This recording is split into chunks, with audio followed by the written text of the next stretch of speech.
السلام علیکم۔ اگر آپ نے ابھی تک ہمارے چینل کو سبسکرائب نہیں کیا ہے تو ہمارے چینل کو سبسکرائب کریں اور ساتھ میں بیل آئیکن کو پریس کریں۔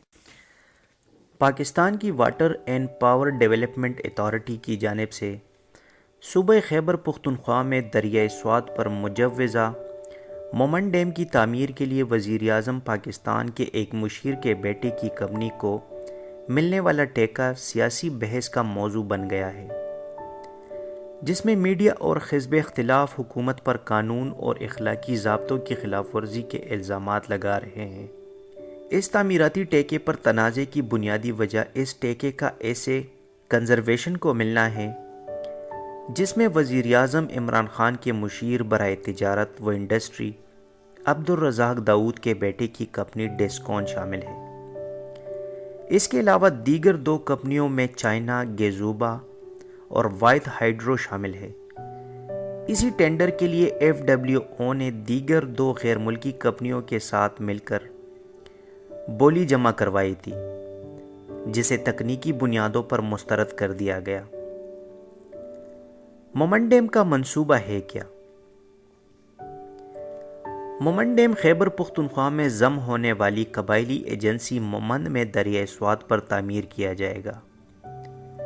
مومن ڈیم پروجیکٹ پر تعمیراتی کام کا آغاز جنوری کے دوسرے ہفتے میں ہو جائے گا۔ کانٹریکٹ حاصل کرنے والے مذکورہ جوائنٹ وینچر کے ساتھ تکنیکی مذاکرات جاری ہے۔ ان تعمیراتی کاموں میں جیوٹک بورنگ، زلزلہ پیما اور موسمیاتی اسٹیشنوں کا قیام اور کیمپ سائٹس کی تیاری شامل ہے۔ ان کاموں کا آغاز کا مقصد جنوری سے مئی کے دوران دریا میں پانی کے کم بہاؤ سے فائدہ اٹھانا ہے۔ اس ڈیم کی کل تخمینہ لاگت 309 ارب روپے ہے۔ اس میں 12 لاکھ ایکڑ فٹ پانی ذخیرہ کرنے کی صلاحیت ہوگی، جبکہ اس سے 800 میگا واٹ بجلی پیدا کی جا سکے گی۔ حکومت کی جانب سے مومن ڈیم کی تعمیر و تکمیل کی مدت کا ہدف 5 سال 8 ماہ رکھا گیا ہے۔ ڈسکون کو ملنے والے ٹیکے پر اعتراضات کیوں؟ حزب اختلاف کے رہنماؤں اور بعض میڈیا رپورٹوں کے مطابق مومن ڈیم کی تعمیر کے لیے دیے جانے والے ٹینڈر پر پبلک پروکیورمنٹ کے قواعد و ضوابط کا خیال نہیں رکھا گیا، اور گیزوبا چائنا اور ڈسکون کو واحد بولی لگانے والے کی حیثیت سے ایوارڈ کر دیا گیا۔ ان کا کہنا ہے کہ 309 ارب کے اس میگا پروجیکٹ پر سنگل بیڈر کو ٹیکہ دے دینا غلط ہے۔ تاہم حکومتی وزراء نے وضاحت دیتے ہوئے کہا کہ اس کانٹریکٹ کو دینے میں میرٹ کی خلاف ورزی نہیں کی گئی، اور یہ کانٹریکٹ تحریک انصاف کی حکومت آنے سے پہلے جاری کیا گیا ہے۔ چیئرمین وابڈا کا بھی وضاحتی بیان میں کہنا تھا کہ چائنا گیزوبا اور ڈسکون کو میرٹ پر ٹھیکہ دیا گیا ہے، جبکہ ایف ڈبلیو او اور چائنا پاور کو تکنیکی معیار پر پورا نہ اترنے پر یہ کانٹریکٹ نہ مل سکا۔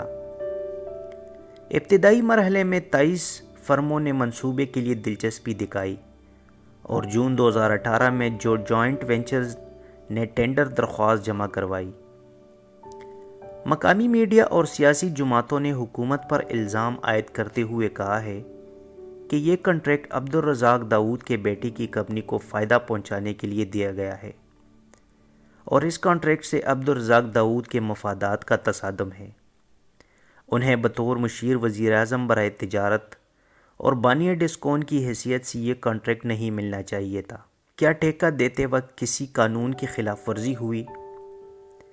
پنجاب حکومت کے پروکیورمنٹ ایڈوائزر برائے محکمہ زراعت اور پیپرا قوانین کے ماہر شیخ افضل رضا نے بھی بی بی سی سے بات کرتے ہوئے کہا کہ مومن ڈیم کے کانٹریکٹ کو دینے میں پیپرا قوانین کی خلاف ورزی نہیں کی گئی۔ اس کانٹریکٹ کو international company I C B کے تحت ایوارڈ کیا گیا ہے۔ ان کا کہنا تھا کہ پیپرا رولز میں اگر کوئی کمپنی یا کنزرویشن معیار پر پورا اترتے ہوئے سنگل بڈر کے طور پر سامنے آئے تو ری ٹینڈرنگ کی ضرورت نہیں ہوتی۔ مومن ڈیم کی تعمیر کا کانٹریکٹ حاصل کرنے والی کمپنی چائنا گیزوبا کا کانٹریکٹ میں حصہ 70%، جبکہ ڈسکون کا حصہ 30% ہے۔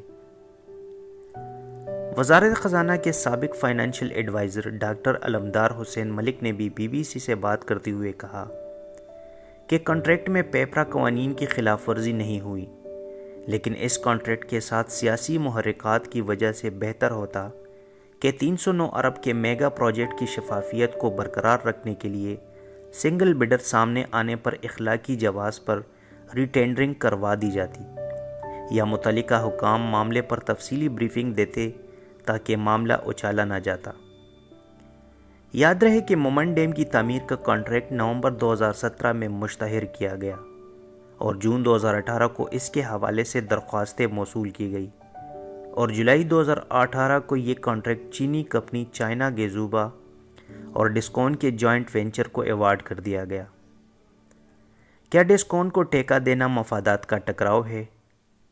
مختلف سیاسی جماعتوں کی جانب سے اس ڈیم کے ٹھیکے کو وزیر اعظم کی کابینہ کے رکن کے بیٹے کو دیے جانے پر اقربا پروری کے الزامات بھی سامنے آ رہے ہیں، اور حزب اختلاف کے رہنما یہ سوال اٹھا رہے ہیں کہ کیا حکومت میں شامل شخصیت کے قریبی رشتہ دار کو اتنا بڑا ٹھیکہ دینا اقربا پروری اور مفادات کا ٹکراؤ نہیں ہے؟ یہ اعتراضات اس وقت زیادہ اہمیت اختیار کر جاتے ہیں جب موجودہ حکومت اور ماضی کی حزب اختلاف انہی اخلاقی اقدار کی خلاف ورزی کو بہت اہمیت دیتی رہی ہے۔ وزیر اعظم عمران خان اقتدار میں آنے سے پہلے سیاست اور کاروبار کو ایک ساتھ کرنے پر اسی وجہ سے تنقید کا نشانہ بناتے رہے ہیں۔ تحریک انصاف نے مسلم لیگ نون کے دور حکومت میں LNG منصوبے پر بھی ایسے ہی اعتراضات اٹھائے تھے۔